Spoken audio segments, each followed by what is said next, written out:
Resulta imposible ignorar el carácter del cine como medio de transformación y su creciente poder en nuestras sociedades. A través del esfuerzo de unos cuantos cineastas comprometidos, hemos visto surgir relatos que contienen en sí la semilla para la creación de profundos cambios sociales. Bajo una mirada optimista, asumimos que muchos de estos cambios están por venir, pues las transformaciones pueden llegar a tomar tiempo y reflejarse en el pensamiento de futuras generaciones.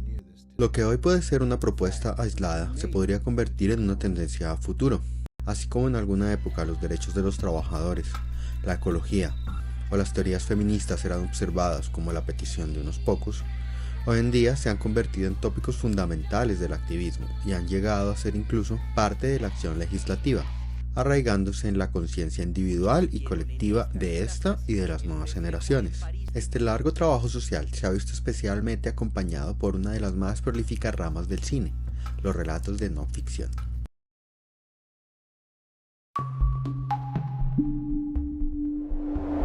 A diferencia de formatos más breves como las noticias y las redes sociales, los largometrajes documentales ofrecen el tiempo necesario para crear mayor empatía, interpelando directamente al público y sumergiéndolo completamente en la situación de otras personas, provocando que se implique y actúe. El neuroeconomista Paul Sack ha demostrado el efecto de la narración de historias sobre la química cerebral, lo cual provoca un aumento de los niveles de cortisol y oxitocina y hace más probable que nos pongamos en acción. Segundo, los documentales ayudan a crear cultura y la cultura produce cambios. El trabajo cinematográfico no consiste en redactar recomendaciones políticas, sino en crear olas y tendencias culturales. Y esto abre espacios que propician el cambio, para que se cuenten y se conozcan más historias. Tercero, también podemos actuar como catalizadores externos. Podemos aportar nueva energía a un tema. En algunas ocasiones somos capaces de ver lo que otros no pueden ver, focalizar puntos de interés y crear coaliciones y colaboraciones antes inexistentes. Desde el impacto podemos reconocer 4 formas de dar a conocer el tema. La primera es revelando. Para estos casos se suele tratar un tema desconocido, por lo tanto con poca o una débil oposición por parte de la opinión pública. Este tipo de películas revelan de forma drástica lo que sucede. Tomemos un ejemplo, The Invisible War o La Guerra Invisible. Es un documental que revela las políticas y actitudes hacia las violaciones en el ejército norteamericano. La película se sitúa en un espacio prácticamente sin oposición. Nadie defiende las violaciones en el ejército, y más allá de las propias víctimas, era un tema desconocido para el gran público. El documental consiguió revelar la verdad de modo que ya no pudiera seguir siendo ignorada, revelando hechos muy contundentes, como que 1 de cada 4 mujeres soldados son víctimas de abusos sexuales por parte de sus propios compañeros, unos hechos que resonarían profundamente y que llegaron hasta las más altas esferas de mando del ejército norteamericano. Una segunda forma de impactar es a partir de la investigación. En estos casos se suele tratar de un tema oculto o desconocido para nuestro público objetivo, pero con una fuerza opositora fuerte y organizada, que puede requerir que la película pruebe el caso, que investigue. Eso es lo que encontramos en un ámbito local con el documental El río que se robaron, del periodista Gonzalo Guillem. En ella se evidencia cómo la represa del río Ranchería dejó sin agua a las comunidades ribereñas, en su mayoría pertenecientes a la etnia wayuu, obligándolos a desplazarse o a cavar pozos más profundos para conseguir ese vital recurso, mientras sus reservas de agua están siendo utilizadas para grandes proyectos agropecuarios en manos de terratenientes y para proveer la producción de carbón en la mina a cielo abierto más grande del mundo.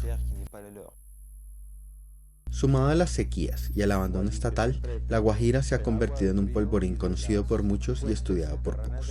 El río que se robaron, gracias a su investigación, se convirtió en prueba ante la Comisión Interamericana de Derechos Humanos, en una demanda contra el Estado en la que se falló a favor de los wayuu. Paradójicamente, ningún canal público aceptó transmitir el documental. Los involucrados en su realización viven ahora bajo constante protección ante las amenazas de muerte. Sin embargo, se han creado campañas ciudadanas como Devuelvan el río, un movimiento que exige al gobierno colombiano que implemente las medidas necesarias para detener la tragedia que están viviendo los indígenas. Una tercera forma de impacto está en la focalización. focalizar un tema conocido pero todavía con poca oposición o una oposición débil.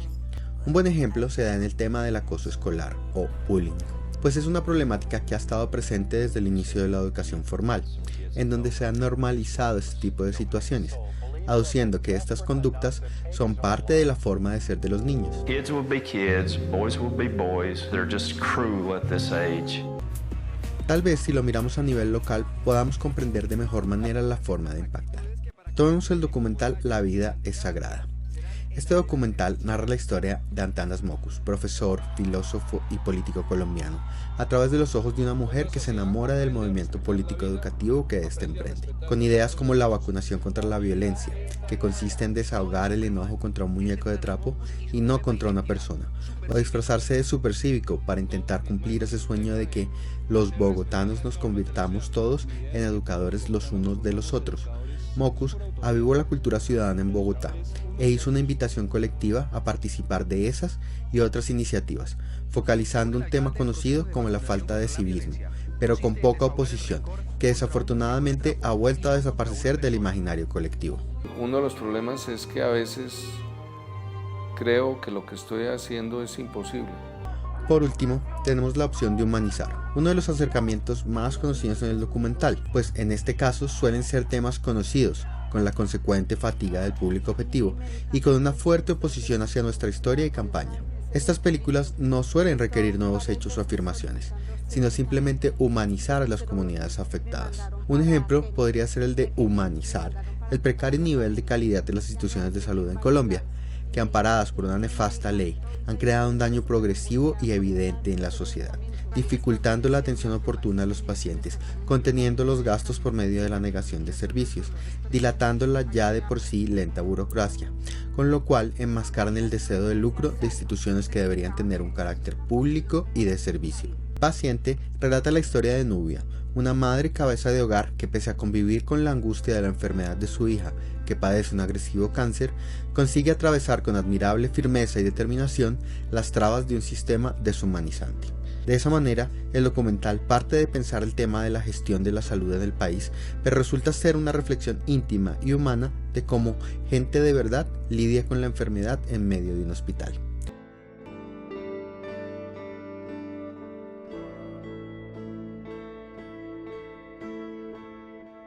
Como podemos ver, el impacto de nuestras creaciones está directamente relacionado con la forma en que el espectador recibe nuestras historias, con nuestra intención de transformación, de empoderamiento, de reflexión. Se convierten en la manera en que focalizamos, investigamos, revelamos y humanizamos el mundo y la sociedad en que vivimos.